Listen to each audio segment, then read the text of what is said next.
wadhi manyo piny. Okay.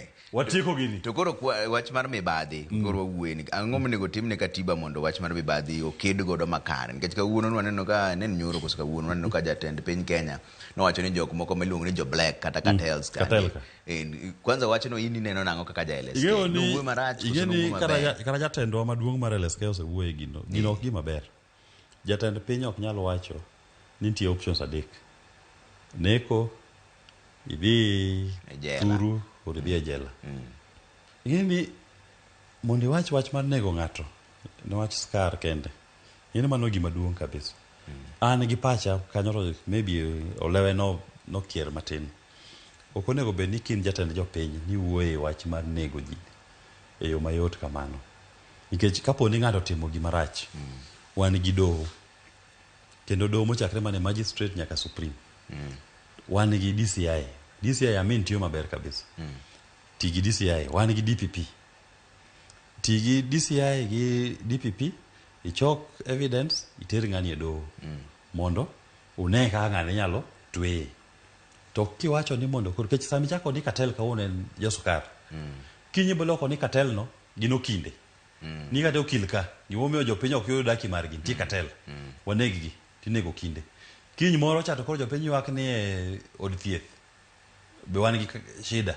Kar mondo ng'i shida mar jopiny wacho ni gimomiyo ok yudo shida no en cartel.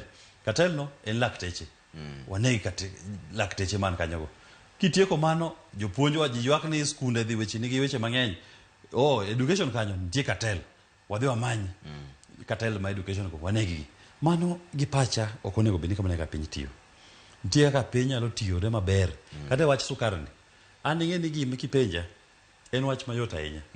Wach mayot niya. Kaw gimoro ni luongo importation of sugar. Kelo sukari mawuok oko.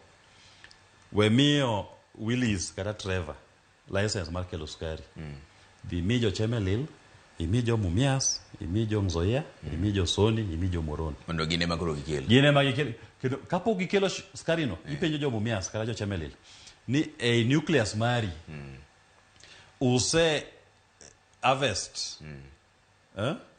Niang marom nade. Binti nang ma ose ikre mapok ukawo. Jo Mumias nyisi ni jo Chemelil nyisi ni wase harvest niang te watieko. Warem mana makama. Timiyo koro kise yudo mano tek imiyo gi license koro gine magi import kaka kilo mana rem margino. Mana rem margino kendo. Tigeni shida man ka indien ni iyudo ka cartels maduong' gin joma dwa timo wala mar sukari ni. Koro gine ma ino kata gik ma gitimo go nego sukar, nego kambi mag sukari to inyo nyaka jopur mag niang'. Koro an formula marwa kaka jo Safina. One sugar sector gimo ng'e no bro timo kwa donja sirkal. Kech donjo wapro donjo. Ke julusi yigi wachwani. Chieng' ma donjo wapo chako ni number 1 kambe mag sirkal gi. Umiyo farmers shares. Okay. Farmers nyaka bed gi shares. Nyaka bed shareholders, nyaka bed owners. Kech puothe go ma kambe go ntiego. Ne gin puothe wa. Kise miyo gi shares to wacho ni kambi ma Chemelil. Capacity mari ma production en rom nade. Ni mararom kama. Adwaro wanyalo produce 10,000 metric tons. To no ase yudo 6,000 metric tons. Wan gi rem mar 4,000. Yenwa mondo wa import 4,000. Koro mano wang'iyo to use jo pur. Ma bende gin members ma kambino. To niange mane puodho ose kaw gite. Ose kaw gite. Sawa kara wamegi koro nafas mar kelo. Mano Willis Otieno meno kil kendo jagoro maduong' bende Safina Party. Koni ende Joshua gi Caleb ong'e ni jogo gin